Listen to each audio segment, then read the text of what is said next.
പിതാവിൻ്റെയും പുത്രൻ്റെയും പരിശുദ്ധാത്മാവിൻ്റെയും നാമത്തിൽ ആമേൻ. എൻ്റെ പ്രിയപ്പെട്ടവരെ, നമ്മുടെ അനുദിന അനുഗ്രഹ പ്രാർത്ഥന എല്ലാവരും ഏറ്റെടുത്തതിൽ ഏതെങ്കിലും സന്തോഷമുണ്ട്. നമ്മുടെ ആദ്യത്തെ പ്രാർത്ഥനയ്ക്ക് ഇപ്പോഴും 1,00,000-ലേറെ വ്യൂസ് ആയിട്ടുണ്ട്. എല്ലാ ദിവസവും 1,00,000-ലേറെ വ്യൂസ് വരുന്നുണ്ട്. അപ്പോൾ നിങ്ങളത് ഷെയർ ചെയ്യുന്നുണ്ടെന്ന് എൻ്റെ അർത്ഥം. ഇനിയും ഷെയർ ചെയ്യണമെന്ന് അഭ്യർത്ഥിച്ചുകൊണ്ട്, കർത്താവിൻ്റെ വരപ്രസാദം ഒരു ഉഷസ്സിൻ്റെ പ്രസാദം പോലെയാണ് നിങ്ങളുടെ ഹൃദയത്തിലേക്ക് ചൊരിയുന്നത്. ഇതൊരു ദൈവ പദ്ധതിയാണ്, ദൈവാനുഗ്രഹമാണ്. പരിശുദ്ധമ്മയുടെ പ്രത്യക്ഷീകരണത്തിന് 20ാമത്തെ വർഷം ദൈവം നമുക്ക് നൽകിയ വരദാനമാണ്. സോ നമുക്ക് പ്രത്യക്ഷ പ്രാർത്ഥനയ്ക്ക് വരാം. ഏറ്റു പ്രാർത്ഥിക്കുക. അമ്മേ പരിശുദ്ധ അമ്മേ, അമ്മേ പരിശുദ്ധമ്മേ, ദൈവമാതാവേ, ദൈവമാതാവേ, അന്ന് അങ്ങ് കൃപാസനത്തിൽ പ്രത്യക്ഷപ്പെട്ട് വരാൻ പോകുന്ന മഹാദുരന്തത്തിൽ നിന്ന് രക്ഷപ്പെടാൻ എല്ലാവർക്കും വേണ്ടി പ്രാർത്ഥിക്കുവാനും ആവശ്യപ്പെട്ടിട്ട് 20 വർഷം തികയുന്ന ഈ വേളയിൽ കൃപാസനത്തിലൂടെ ഞങ്ങൾക്കും ഈ ദേശത്തിനും അമ്മ മാധ്യസ്ഥം തേടി തന്ന എല്ലാ അനുഗ്രഹങ്ങൾക്കും കൃപകൾക്കും ഞങ്ങളിപ്പോൾ ഹൃദയം നിറഞ്ഞ നന്ദി പറയുന്നു. അമ്മേ പരിശുദ്ധമ്മേ, ജപമാല മാതാവേ, സകല കൃപാസനം പ്രാർത്ഥനകളോടും ചേർത്ത് ഞങ്ങളിപ്പോൾ പ്രാർത്ഥിക്കുന്ന ഈ കുടുംബത്തിന്റെ പ്രത്യേക നിയോഗം പറയണം കേട്ടോ. ഇന്നത്തെ നിയോഗമാണ്. ഇന്ന് കടന്നു പോകുന്ന വഴികള്, ബന്ധപ്പെടുന്ന സ്ഥലങ്ങള്, വ്യക്തികള്, സംഭവങ്ങള്, ഇടപഴകുന്ന എല്ലാ സാഹചര്യങ്ങളെ ഇപ്പോഴും പരിശുദ്ധ അമ്മയുടെ മാധ്യസ്ഥത്തിൽ ഈശോയ്ക്ക് സമർപ്പിക്കുക.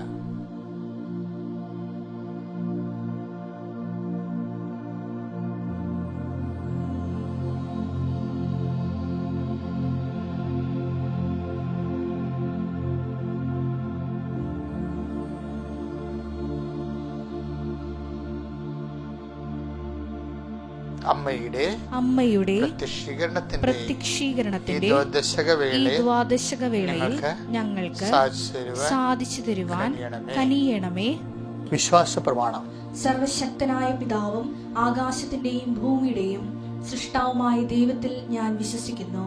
അവിടുത്തെ ഏകപുത്രനും ഞങ്ങളുടെ കർത്താവുമായ ഈശോമിശിഹായിലും ഞാൻ വിശ്വസിക്കുന്നു. ഈ പുത്രൻ പരിശുദ്ധാത്മാവിനാൽ ഗർഭസ്ഥനായി കന്യകാമറിയത്തിൽ നിന്ന് പിറന്ന് പൊന്തിയോസ് പീലാത്തോസിന്റെ കാലത്ത് പീഡകൾ സഹിച്ച് കുരിശിൽ തറയ്ക്കപ്പെട്ട് മരിച്ച് അടക്കപ്പെട്ട് പാതാളങ്ങളിൽ ഇറങ്ങി മരിച്ചവരുടെ ഇടയിൽ നിന്ന് 3-ാം നാൾ ഉയർത്ത് സ്വർഗത്തിലേക്ക് എഴുന്നള്ളി സർവശക്തിയുള്ള പിതാവായ ദൈവത്തിന്റെ വലതുഭാഗത്തിരിക്കുന്നു. അവിടെ നിന്ന് ജീവിക്കുന്നവരെയും മരിച്ചവരെയും വിധിക്കുവാൻ വരുമെന്നും ഞാൻ വിശ്വസിക്കുന്നു. പരിശുദ്ധാത്മാവിലും ഞാൻ വിശ്വസിക്കുന്നു. വിശുദ്ധ കത്തോലിക്കാ സഭയിലും പുണ്യവാന്മാരുടെ ഐക്യത്തിലും പാപങ്ങളുടെ മോചനത്തിലും ശരീരത്തിന്റെ ഉയർപ്പിലും നിത്യമായ ജീവിതത്തിലും ഞാൻ വിശ്വസിക്കുന്നു. ആമേൻ. സ്വർഗ്ഗസ്ഥനായ ഞങ്ങളുടെ പിതാവേ, അങ്ങയുടെ നാമം പൂജിതമാകണമേ. അങ്ങയുടെ രാജ്യം വരണമേ. അങ്ങയുടെ തിരുമനസ് സ്വർഗത്തിലെ പോലെ ഭൂമിയിലും ആകണമേ. അന്നു വേണ്ടുന്ന ആഹാരം ഇന്ന് ഞങ്ങൾക്ക് തരണമേ. ഞങ്ങളോട് തെറ്റ് ചെയ്യുന്നവരോട് ഞങ്ങൾ ക്ഷമിക്കുന്നത് പോലെ ഞങ്ങളുടെ തെറ്റുകൾ ഞങ്ങളോടും ക്ഷമിക്കണമേ. ഞങ്ങളെ പ്രലോഭനത്തിൽ ഉൾപ്പെടുത്തരുതേ, തിന്മയിൽ ഞങ്ങൾ രക്ഷിക്കണമേ. ആമേൻ. നന്മ നിറഞ്ഞ മറിയമേ, സ്വസ്തി. കർത്താവ് അങ്ങയുടെ കൂടെ സ്ത്രീകളിൽ അങ്ങ് അനുഗ്രഹിക്കപ്പെട്ടവളാകുന്നു. അങ്ങയുടെ ഉദരത്തിൻ ഫലമായി ഈശോ അനുഗ്രഹിക്കപ്പെട്ടവനാകുന്നു.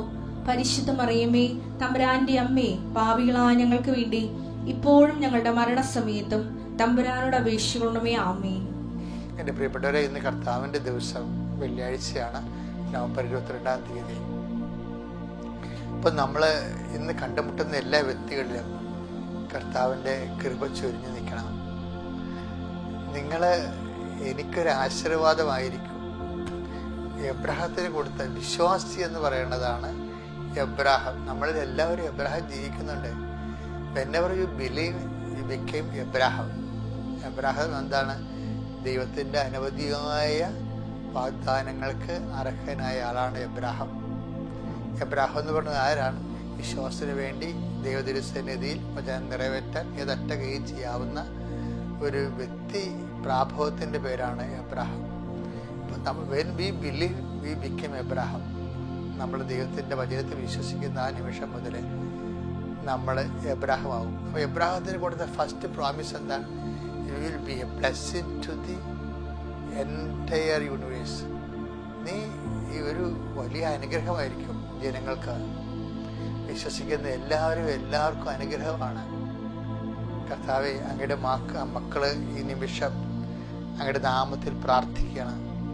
കർത്താവ്, ഈ പ്രഭാതത്തെ ഓർത്ത് നന്ദി പറയുന്നതോടൊപ്പം തന്നെ ഇന്ന് കണ്ടുമുട്ടുന്ന വ്യക്തികളെ നീ ആശീർവദിക്കണം. കർത്താവ്, നിന്റെ തിരുമുറിവാകുന്ന വലതുകരം മക്കളുടെ ശിരസിൽ വെക്കണം. കർത്താവ്, അടിപ്പിടർ പോലെ വൈദ്യാഘാതം പോലെ ദൈവികമായ ശക്തി അങ്ങയുടെ മക്കളിലേക്ക് ഒഴുകണം. എല്ലാ സന്ധിബന്ധങ്ങളിൽ കർത്താവിൻ്റെ രക്തം നിറയട്ടെ. മാംസപേശികളിൽ കർത്താവിൻ്റെ രക്തം നിറയട്ടെ. രക്തഞരമ്പുകളിൽ കർത്താവിൻ്റെ രക്തം നിറയട്ടെ. കർത്താവെ, അങ്ങയുടെ മക്കള് എന്ത് വിഷയത്തിലാണോ ഏറ്റവും കൂടുതൽ ഭാരപ്പെടുന്നത്, ഉത്കണ്ഠപ്പെടുന്നത്, ആ വിഷയത്തിന് മേലും ദൈവികമായ ശക്തി ഈ നിമിഷം ആവശ്യിക്കട്ടെ. കർത്താവ്, അങ്ങയുടെ കൃപ എന്ന് പറയുന്നത് അങ്ങയുടെ ശക്തിയാണല്ലോ. അങ്ങ് എക്കാലങ്ങളിലും ദൈവം തിരഞ്ഞെടുത്ത വിശ്വാസികളായ എല്ലാ മക്കൾക്കും കർത്താവ് അങ്ങ് കൊടുത്ത ശക്തിയാണ്. കർത്താവ്, ഞങ്ങളെ ബലപ്പെടുത്തണമെന്ന് പ്രാർത്ഥിക്കുന്നു. ഞങ്ങളുടെ ഇന്നത്തെ ഉത്തരവാദിത്വം അങ്ങ് ഏറ്റെടുക്കുന്നു എന്നതിൻ്റെ സൂചനയാണ് നീ ആശീർവദിക്കുന്നവരെ ഞാൻ ആശീർവദിക്കുമെന്ന് പറയുന്ന അങ്ങയുടെ വാഗ്ദാനം. കർത്താവ്, ഞങ്ങൾ എവിടെയെല്ലാം ചെല്ലുന്നു, ആരെല്ലാം കണ്ടുമുട്ടുന്നു, എന്തിലെല്ലാം ഇടപഴകുന്നു, അവിടെയെല്ലാം കർത്താവിൻ്റെ ചൈതന്യം നിറഞ്ഞു നിൽക്കാൻ ഇടയാക്കണമേ. 38 വർഷം ഞാൻ അർപ്പിച്ച കൃപാനയുടെ യോഗ്യതയാൽ കൃപാസന അൾത്താറെ ജീവനോടെ പ്രത്യക്ഷപ്പെട്ട പരിശുദ്ധ അമ്മയുടെ മാധ്യസ്ഥത്താല് ദൈവികമായ ശക്തി നിങ്ങളിലേക്ക് ആവശ്യിക്കട്ടെ.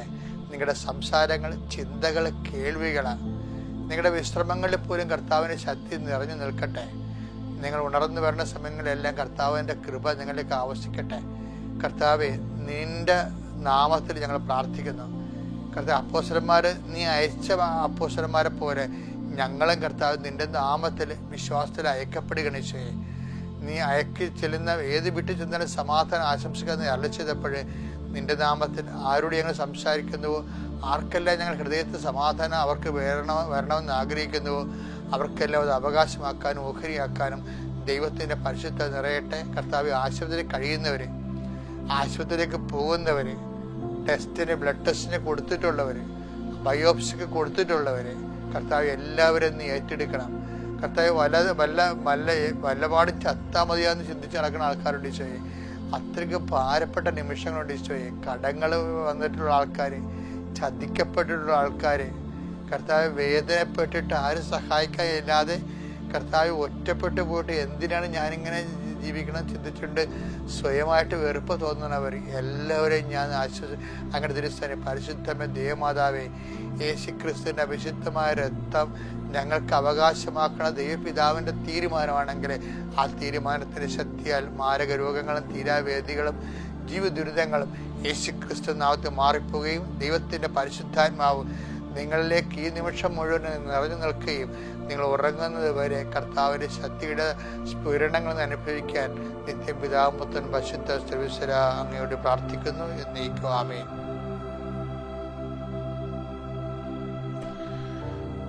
എൻ്റെ പ്രിയപ്പെട്ടവരെ, നവംബർ 22 വെള്ളിയാഴ്ച ഇന്ന് നമ്മൾ വായിക്കുന്ന വചനം സക്കറിയായുടെ തിരുവചനങ്ങളാണ്. സക്കറിയായുടെ പ്രവാചകന്റെ തിരുവചനം 8-ാം അധ്യായം 12-ാമത്തെ വാക്യം. ഞാൻ സമാധാനം വിതയ്ക്കും, മുന്തിരി ഫലം നൽകും, നിലം വിളവ് നൽകും, ആകാശം മഞ്ഞു പൊഴിക്കും. ഈ ജനത്തിൽ അവശേഷിക്കുന്നവർ ഇതെല്ലാം അവകാശമാക്കാൻ ഞാൻ ഇടയാക്കും. അതായത് എൻ്റെ മക്കൾ ഇതിൻ്റെ അകത്ത് വരുന്ന വിഷയം എങ്ങനെ അറിയാമോ? ഇപ്പം ഞാൻ തന്നെ 1974-77 എൻ്റെ ജീവിതത്തിൽ വല്ലാത്തൊരു വിഷമസന്ധി ഉണ്ടായി. കാര്യം ഞാൻ കോളേജിൽ 2 വിഷയം എനിക്ക് ഫ്ലോപ്പായി. സെമിനാറിലെ എൻട്രൻസ് പരീക്ഷയിൽ 4 വിഷയം എനിക്ക് ബുദ്ധിമുട്ടായി. അപ്പോൾ സെക്കൻഡ് ഇയർ വന്നപ്പോൾ എനിക്ക് എല്ലാ വിഷയവും കൂടി ഒരുമിച്ച് എഴുതേണ്ടി വന്നു. ദുഃഖ വെള്ളിയാഴ്ച ഞാൻ 22 മണിക്കൂർ പഠിച്ച ഒരു ദുഃഖ വെള്ളിയാഴ്ച ഉണ്ടായിരുന്നു. അപ്പോൾ ഞാനോർത്തു എൻ്റെ ജീവിത വള്ളം മുങ്ങിപ്പോയി. അപ്പോൾ ഞാനോർത്തു ഏതെങ്കിലും വിഷയത്തിന് പോയാലും കോളേജിൽ തോറ്റാലും എൻട്രൻസ് തോറ്റാലും വീട്ടിൽ പോകേണ്ടി വരും. അപ്പോൾ എൻ്റെ ദൈവവിളി ദുരാശരായിപ്പോയി. ആ സമയത്ത് എൻ്റെ മനസ്സിൽ തോന്നിയൊരു വിഷമം എന്ന് പറയണത്, ദൈവമേ സത്യം പറഞ്ഞാൽ എനിക്ക് ദൈവവിളി ഉണ്ടോ, ഉണ്ടെങ്കിൽ ഞാൻ എങ്ങനെ അറിയും? അന്നൊക്കെ കരിസ്മാറ്റിക്സും ദൈവത്തിൻ്റെ വചനവും ഒന്നും നമുക്ക് ഇതുപോലെ സംലഭ്യമല്ലായിരുന്നു. പക്ഷേ എൻ്റെ കർത്താവ് എൻ്റെ മുമ്പിൽ എൻ്റെ പഠനത്തിൻ്റെ ഭാഗമായിട്ട് ഒരു ബൈബിൾ വെച്ചിരുന്നു. എനിക്ക് ശരിക്കും പറഞ്ഞാൽ ആ ബൈബിളല്ല ഞാൻ പഠിച്ചുകൊണ്ടിരുന്നത്, എക്കണോമിക്സ് ആയിരുന്നു പഠിച്ചുകൊണ്ടിരുന്നത്. പക്ഷേ അന്ന് എൻ്റെ മനസ്സിൽ ഞാൻ പഠിക്കാൻ പോണ സമയത്ത് ഭജനം കൊണ്ടുപോകുമായിരുന്നു. എന്തിനു വേണ്ടിയാണെന്ന് എനിക്കറിയത്തില്ലായിരുന്നു. ഇന്നാണ് നമുക്ക് മനസ്സിലാകണത് അത് കർത്താവ് തന്നെയാണെന്ന്. അപ്പോൾ എൻ്റെ ആ ഒരു പ്രതിസന്ധി വന്നപ്പോൾ എൻ്റെ മനസ്സിൽ പരിശുദ്ധാത്മ പറഞ്ഞു, you just take it and open എന്ന് പറഞ്ഞു.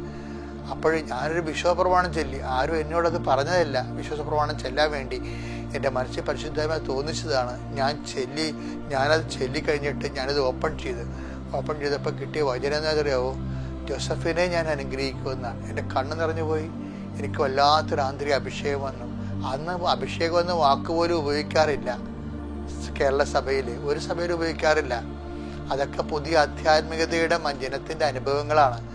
അപ്പോൾ വല്ലാത്തൊരു പിരിവിരിപ്പ് നെഞ്ചിൽ നിന്ന് സരസിൽ നിന്ന് കയറി ഇറങ്ങണ എനിക്ക് തോന്നി. അപ്പോൾ എൻ്റെ മനസ്സിൽ ആ വചനം ഞാൻ വിശ്വസിച്ചു. അപ്പോൾ എനിക്ക് മനസ്സിലായി എനിക്ക് ദൈവവിളിയുണ്ട്, ഞാൻ ഇവിടെ പരാജയപ്പെടുത്തില്ല, എന്നെ വിജയിപ്പിക്കുന്ന സ്വർഗത്തിലെ ദൈവം എന്നെ വിജയിപ്പിക്കുമെന്ന് എന്നെ മനസ്സിലാക്കി. പക്ഷെ അതുകൊണ്ട് ഞാൻ എഴുതാത്ത പരീക്ഷയ്ക്ക് ഞാൻ 45 മാർക്കിന് എഴുതിയിട്ടുണ്ടായിരുന്നു ലാറ്റിൻ ഗ്രാമർ. പക്ഷെ ദൈവം എനിക്ക് റിസൾട്ട് വന്നപ്പോൾ 90 തന്നു. അതെന്താണ്? അത് അന്ന് തന്നെ എനിക്ക്, ഇന്നാണ് നമുക്ക് അതിൻ്റെ പൊരുൾ മനസ്സിലാകണത്.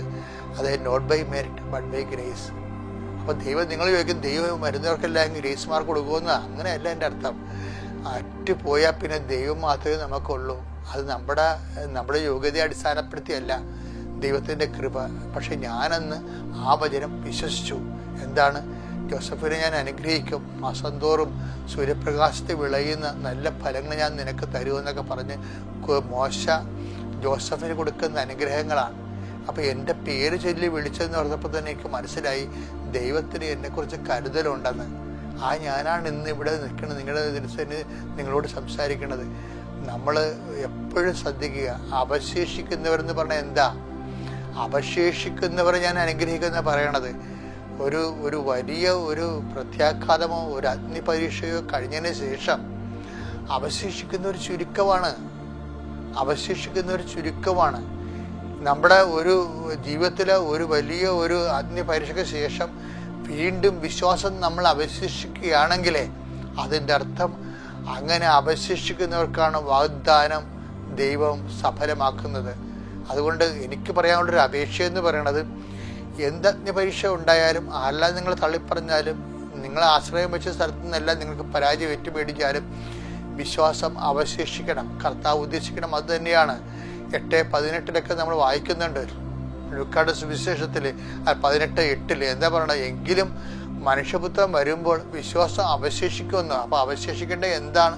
വിശ്വാസമാണ് അവശേഷിക്കേണ്ടത്. എപ്പോഴാണ് വിശ്വാസം അവശേഷിക്കേണ്ടത്? ഒരു അഗ്നിപരീക്ഷ, രോഗം, പീഡനം, തകർച്ച എല്ലാം കഴിഞ്ഞാലും വിശ്വാസം അവശേഷിക്കുന്നുണ്ടെങ്കിൽ തീർച്ചയായിട്ടും അനുഗ്രഹിക്കപ്പെടും. അങ്ങനെ എല്ലാ പ്രശ്നങ്ങളെ അതിജീവിച്ചുകൊണ്ട്, വിശ്വാസം അതിജീവിപ്പിച്ചുകൊണ്ട് അതിൻ്റെ ആ വിശ്വാസത്തിൻ്റെ അവശേഷിപ്പിൻ്റെ അടിസ്ഥാനത്തിൽ വാഗ്ദാനം പാലിക്കുന്ന ദൈവത്തിൻ്റെ വാഗ്ദാനം പ്രാപിക്കുവാൻ കർത്താവ് നിങ്ങളെ അനുഗ്രഹിക്കട്ടെ. പിതാവിൻ്റെയും പുത്രൻ്റെയും പരിശുദ്ധാത്മാവിൻ്റെയും നാമത്തിൽ ആമേൻ.